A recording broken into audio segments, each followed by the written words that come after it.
Space, the magical frontier.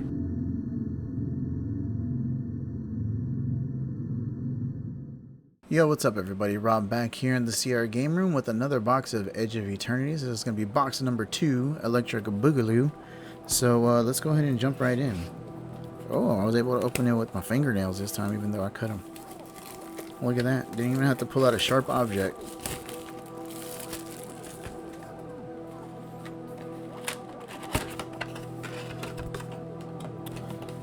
Let's go ahead and get right in.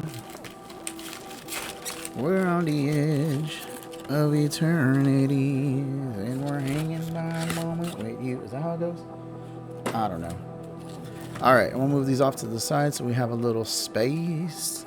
Get it? Space? For the space set space? Alright, let's go ahead and jump right into pack number 1. Last box, I think we got 5 mythics and a special guest mythic, which was kind of cool. So if we can repeat that action, I'd be very, very happy. Bonder's Enclave. Alright, we'll put that right. Yeah. Pain for All enchantment. When this aura enters, enchanted creature deals damage equal to its power to any other target. And then enchanted creature is dealt damage. It deals damage to each opponent. That's pretty good, I feel like. A little stuffy doll action, I think that's what that card is. For 3. Oops. I think we could get that down for 3. Virus Beetle back in the mix. What do we got here? A Wandering Fumarole. Fumarole. I don't know. There's another land back here. I don't know what it is. This land enters tap, and it taps for red or blue, red or blue, and pay 4 until end of turn. It becomes a 1/4 blue and red elemental creature token with 0. Switch this creature's power and toughness until end of turn. It's still a land. Loading Zone and Mystifying Maze. Ooh, look at that. That's no moon. You can pay 1 to tap it. Or, sorry, pay 4, tap it. Exile target attacking creature and opponent controls at the beginning of the next end step.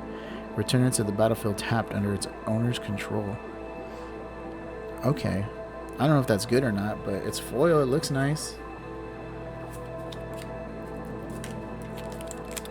It really does look good in foil, though. I'm not going to lie. I mean, it's a little dark. The edges look cool. The Edges of Eternity. Oh my god. And the Corral of Void. Of the Void. The Chorrel? Chorrel!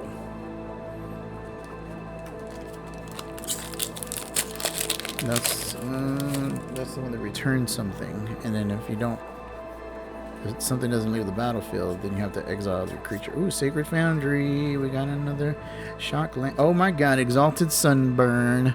This is the token doubler with warp, so that is a really, really good hit. I think this is one of the more expensive regular cards, so that is a mythic hit. We'll put that right there until we free up some space. Why does this have its own spot? No, you know what? We're going to move this over. Like this right here. You're in the special guest spot. You are not a special guest. Okay. There we go. Those piles look a little bit better, right?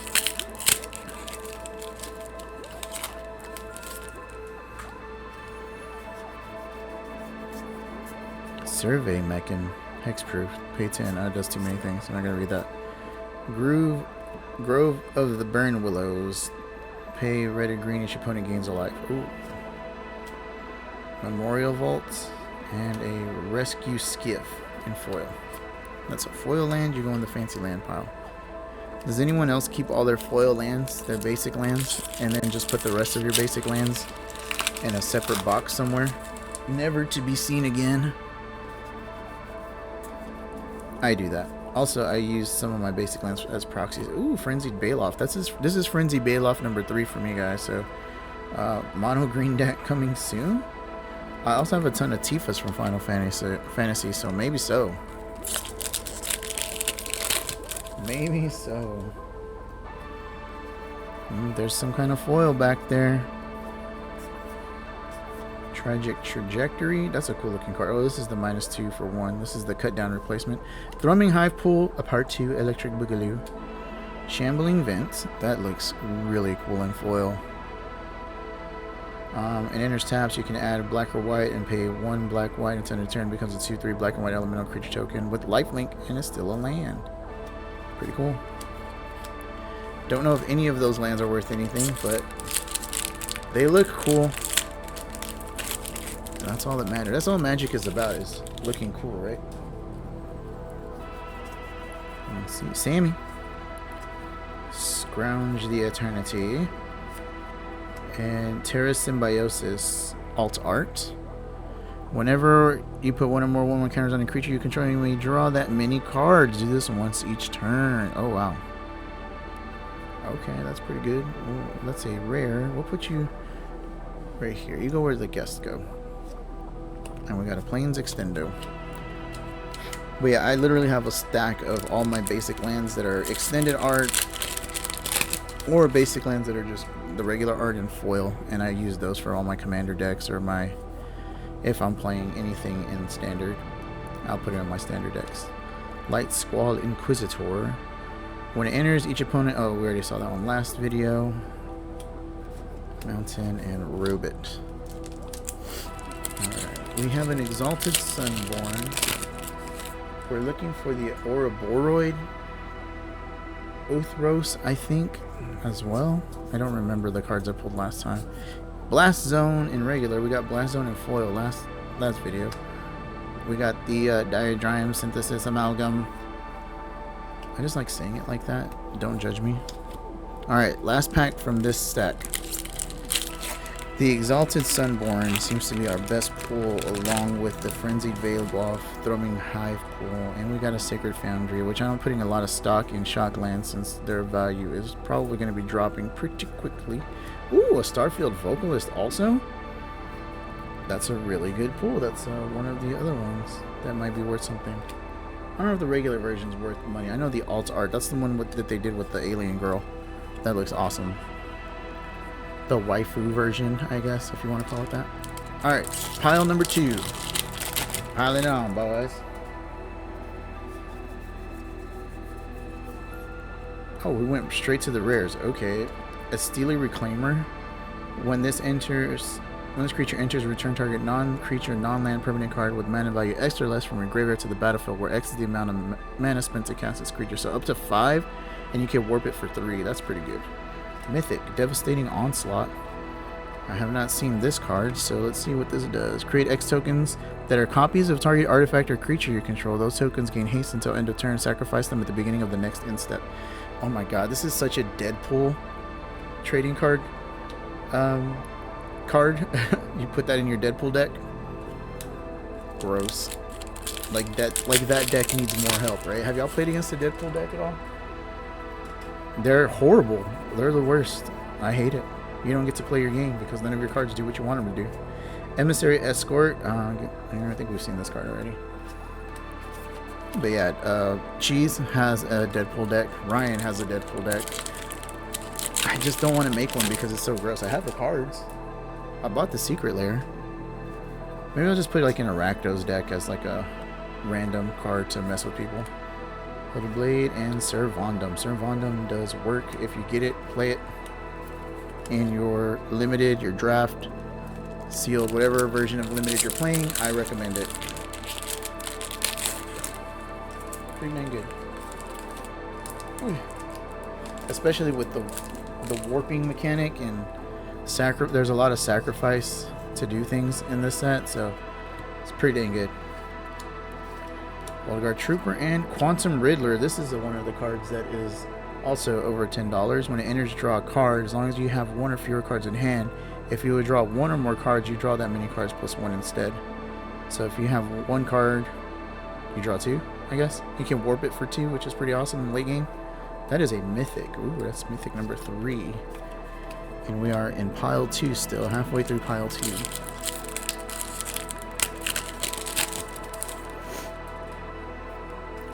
I'm glad the prices of Edge of Eternities went down compared to Final Fantasy and the Universes Beyond stuff.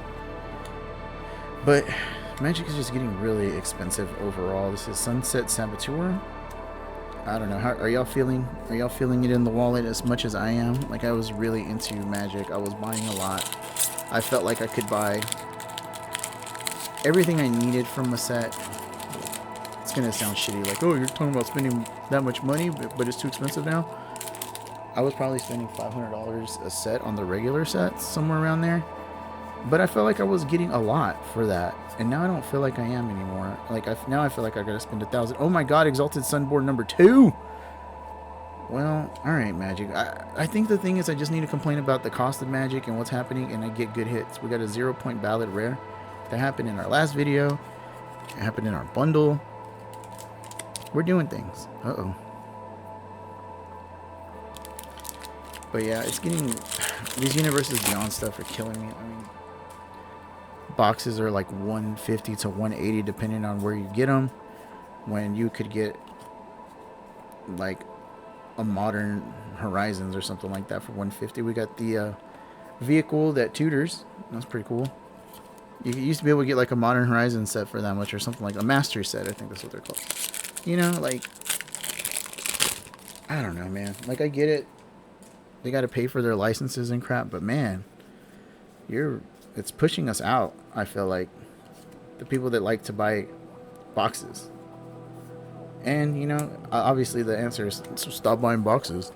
But it's fun. Look at how much fun I'm having opening these packs. And I know everyone has fun opening packs.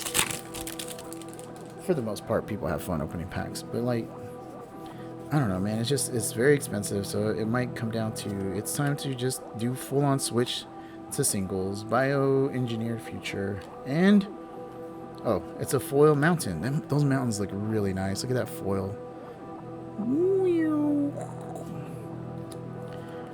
So we'll see. I don't know. I'm really debating on what I'm going to do moving forward. I have all the abilities to print proxies, as I mentioned in the last video. I made one for the lobster guy. Siege class, sledge class siege ship. When it attacks, we put a creature card from your hand onto the battlefield, so you got to charge it for 7. Here's an example of a proxy I printed. Looks just like a regular Magic card. On the back, it's on cardstock, so it's just black. So I'm not selling them. I'm not telling people these are real cards, but it's just getting so expensive. Even sometimes the regular versions of cards are expensive. I don't know. We'll see what happens. Biotech Specialist. When it enters, create a lander. Whenever you sacrifice an artifact, it deals 2 damage to target opponent. Pretty good. What are y'all's thoughts? Have y'all made the plunge to singles or proxies? What are y'all doing to mitigate the cost of Magic these days? Did you just get out of it? Like, what was your pivot? Alchemy's Charm, Dockwork, Swamp, Rubit. And also, honestly, I have fun making the proxies. I'm not gonna lie. I printed out almost 80% of a deck 2 weeks ago because I wanted to see how that went, and it actually went pretty good. So I might do more of that. We'll see. Regos. Speaking of Regos, this is what the actual art looks like, and that's what the proxy looks like. Pretty cool.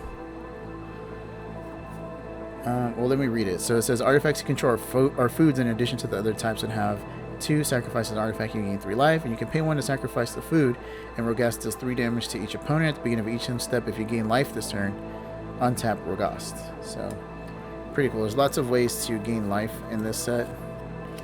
A lot of ways to gain life in Commander, Standard, whatever you're playing in. So not too shabby. Breeding pool. Lisa needs braces. Do I have all 5 now? Halaya. Guided by light. When entering another creature your artifact you control enters, you gain 1 life. At the beginning of your end step, draw a card if you've gained 3 or more life this turn. Okay, so that seems to go really good with Regast. There you go. We were just talking about it.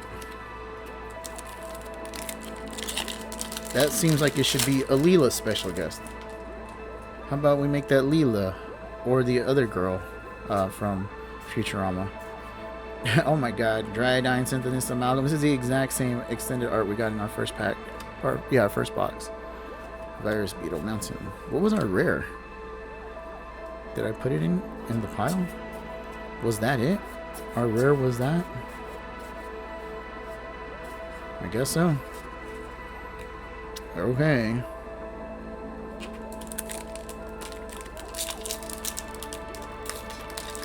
Was it breeding pool? I don't even remember. All of these packs have blurred together at this point.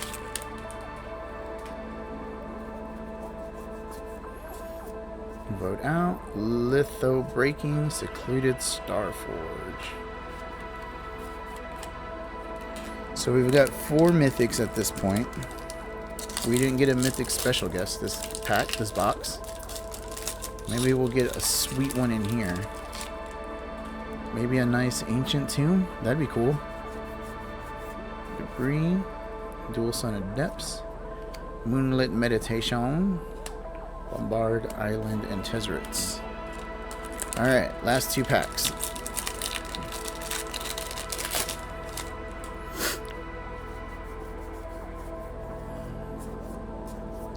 Beyond the Quiet. Board wipe.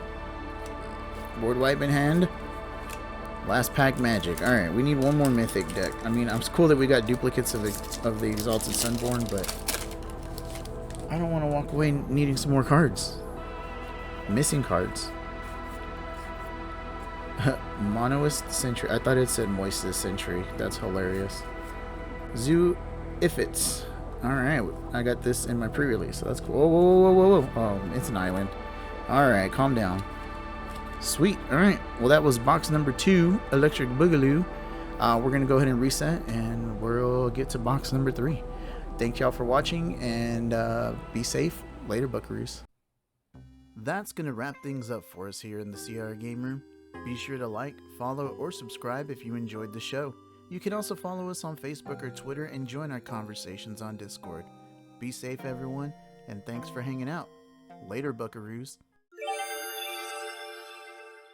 See ya. Take care, everybody.